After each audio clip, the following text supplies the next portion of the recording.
Oi, gente, tudo bem? Bom, dando continuidade aos nossos estudos, hoje nós vamos pensar sobre essas três estruturas, frase, oração e período.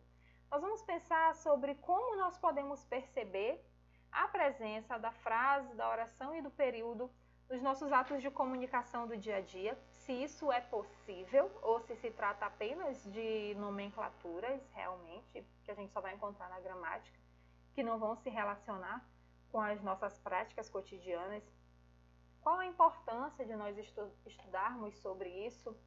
Nós vamos pensar o que é mesmo frase, o que é oração, o que é período, como reconhecer, se existem classificações e por que essas classificações existem e que nós devemos aprendê-las, por quê, tá bom? Sempre pensando que os nossos estudos sobre língua, eles têm que ser muito práticos e se relacionar com o uso que nós fazemos cotidianamente, tá bom? Então vamos pensar um pouco sobre isso hoje. A princípio nós vamos pensar sobre o que é frase, tá? Quais são os tipos de frase que nós podemos encontrar? Por que é importante pensar sobre isso? Gente, frase é qualquer enunciado, qualquer sentença que a gente fale ou que a gente escreva e que sejam capazes, esses enunciados, eles precisam ser capazes de transmitir uma mensagem, certo? Eles precisam ter sentido. Então, uma frase, ela pode até não ter verbo, mas ela precisa comportar, ela precisa transmitir um sentido, uma mensagem. A principal característica da frase é essa. É tudo aquilo que a gente fala e que a gente escreve que tem sentido, que transmite uma mensagem. Ela pode apresentar um verbo ou não, tá bom? Então, socorro. Se você passa na rua e alguém grita socorro, tem sentido, existe uma mensagem, alguém está pedindo ajuda. Então, nós temos aqui, gente, uma frase nominal. Professora, o que é frase nominal? É porque nós não temos aqui nenhum verbo, tá? Mas nós temos muito sentido, nós temos uma mensagem completa. Quando alguém grita socorro, essa palavra sozinha, ela é uma frase porque ela comporta um sentido amplo. Ali existe uma pessoa pedindo ajuda e ajuda imediata e urgente. Não é esse o significado? Então percebam que apesar de não ter verbo, apesar de ser apenas uma palavra, nós temos uma frase porque transmite uma mensagem completa. Pode ser compreendida por quem ouve ou por quem lê, certo? Bom dia.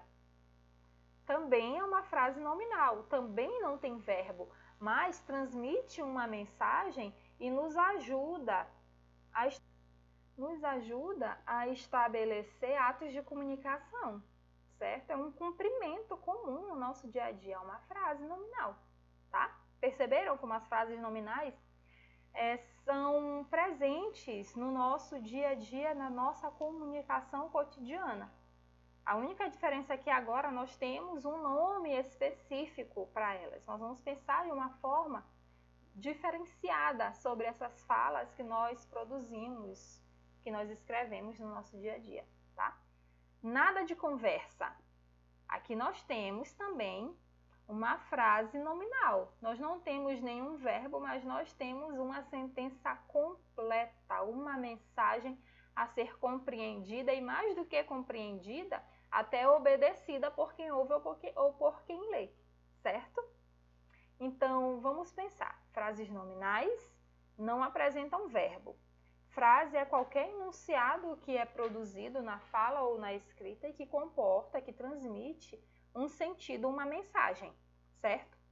E aí nós vamos ter as frases que elas têm a presença do verbo ou não, mas que elas têm algumas classificações. Que classificações são essas? De acordo com o objetivo de cada frase, elas vão se classificar de uma forma diferente.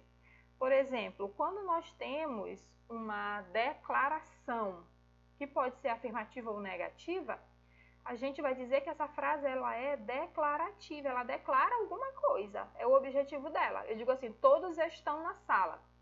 Eu estou declarando que todas as pessoas estão na sala. Agora eu digo assim, Berenice não está em casa. Eu estou declarando que Berenice não está em casa, certo? É uma declaração negativa, tudo bem? E quando eu tenho o objetivo de fazer uma pergunta, aí eu vou ter uma frase interrogativa. Que dia é hoje? Onde estão meus livros? São perguntas. Então, o objetivo é questionar. Aí eu tenho uma frase interrogativa, certo? E uma exclamativa é quando nós temos o objetivo de demonstrar susto, espanto, admiração, um certo temor, dependendo de cada contexto, da situação do uso, tá? Ela vai ser exclamativa. Que criança inteligente? Exclamativa, certo? E nós temos também a frase imperativa, que é aquela que vai transmitir a mensagem de conselho, ordem, faça a sua tarefa. É imperativa. É uma recomendação, é uma ordem, é um pedido, aí vai depender da situação, do contexto de fala e até da entonação de voz, como nós já vimos em aulas anteriores. Tudo bem? Então, nós vamos seguir um pouco adiante, porque além da frase, nós vamos pensar um pouco sobre a oração.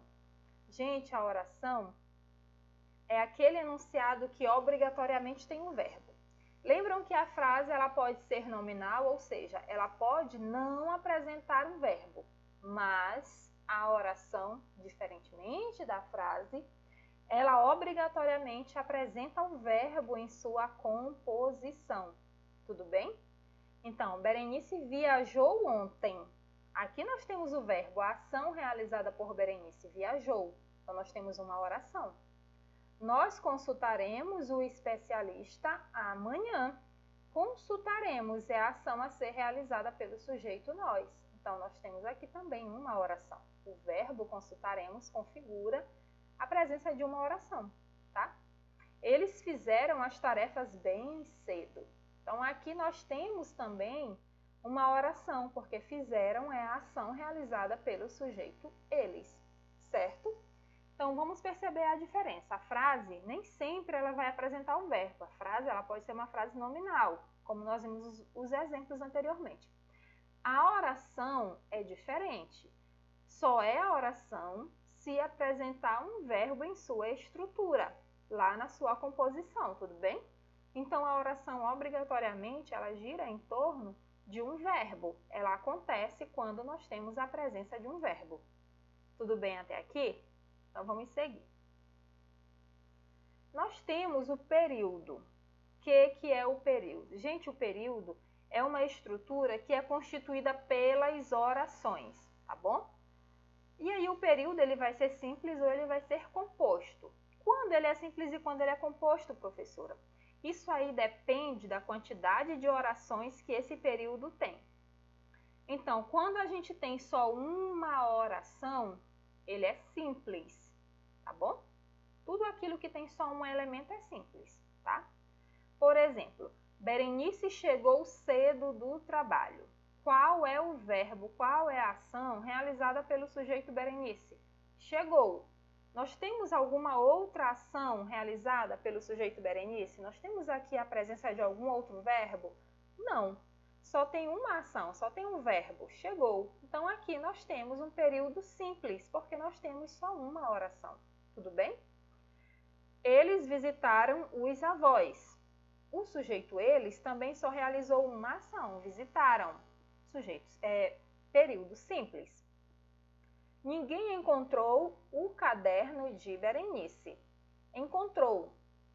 Só tem um verbo, período simples, porque também só tem uma oração.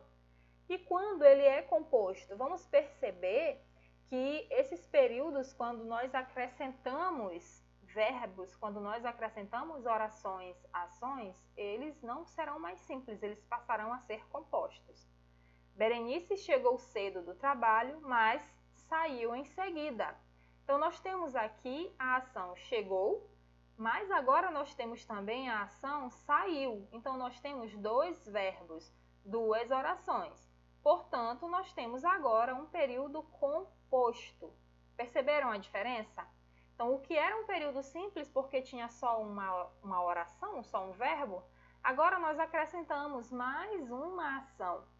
Então, mais um verbo. Dessa forma, nós passamos a ter um período composto, certo? Eles visitaram os avós e conheceram vários primos. A mesma coisa acontece aqui. Visitaram é a primeira ação, conheceram é a segunda. Então, agora nós temos um período composto, porque nós temos dois verbos, duas orações. Tudo bem? Ninguém encontrou o caderno de Berenice, porque Judite o escondeu. Então, encontrou e escondeu. Nós temos aqui duas ações, duas orações, dois verbos. Então, esse período ele é um período composto. Tudo bem? Então, gente, nós vimos que é bem mais simples compreender essa concepção de frase, oração e período. Vimos também que as frases elas serão caracterizadas de acordo com o nosso objetivo na hora do nosso ato de comunicação. Se o objetivo for fazer uma declaração afirmativa ou negativa, ela vai ser declarativa. Se for fazer uma pergunta ou questionamento, ela vai ser interrogativa. Se for demonstrar, expressar espanto, susto, admiração, temor, ela vai ser exclamativa. E se for dar uma ordem, uma recomendação ou fazer um pedido, ela vai ser imperativa, tá bom? E aí nós vimos que a frase nem sempre ela vai ter verbo. Ela pode ser uma frase nominal. Uma palavra sozinha é capaz de transmitir uma mensagem completa. Então, nós temos uma frase nominal, tudo bem? Já a oração, diferente da frase, ela obrigatoriamente vai ter um verbo. E aí os períodos, eles vão compor na sua estrutura, eles vão trazer na sua estrutura essas orações. Quando nós temos só uma oração, esse período é simples. Quando nós temos duas ou mais orações, esse período ele é composto. Como nós vamos perceber isso nos nossos atos de comunicação? Quando a gente vai escrever o nosso texto, por exemplo, é importante a gente pensar e observar se os nossos períodos eles não estão muito longos ou se a forma como a gente estrutura eles dentro do nosso parágrafo, dentro do nosso texto, se ele não vai dificultar a compreensão da pessoa que lê. Porque a proporção que você vai acrescentando informações àquele período, ele vai ficando cada vez mais longo e vai exigir cada vez mais da pessoa que está lendo ou que está ouvindo para compreender a mensagem que você quer transmitir. Então, é essa forma que nós percebemos os períodos nos nossos atos de comunicação na escrita, por exemplo. É muito importante a gente dar atenção a isso. Então, agora vocês vão passar a ter esse cuidado maior. Perceber a estrutura, perceber a composição, perceber a extensão dos períodos na nossa escrita, de forma a nos ajudar a atingir o objetivo de comunicação e facilitar a compreensão de quem lê os nossos textos. Tudo bem? Então, em caso de dúvida, já sabem. Podem rever esse vídeo, dar uma pausa, fazer a anotação no caderno, ler o livro didático, ler a rotina e responder às atividades. Não esqueçam, é muito importante que vocês respondam às atividades que vêm nas rotinas que vocês recebem semanalmente. Tudo bem? Além disso, vocês podem recorrer ao professor de sala de aula, que ele também está disponível para lhe ajudar a esclarecer qualquer dúvida, certo? Então, nós ficamos por aqui esta semana. Tchau, tchau. Até a próxima.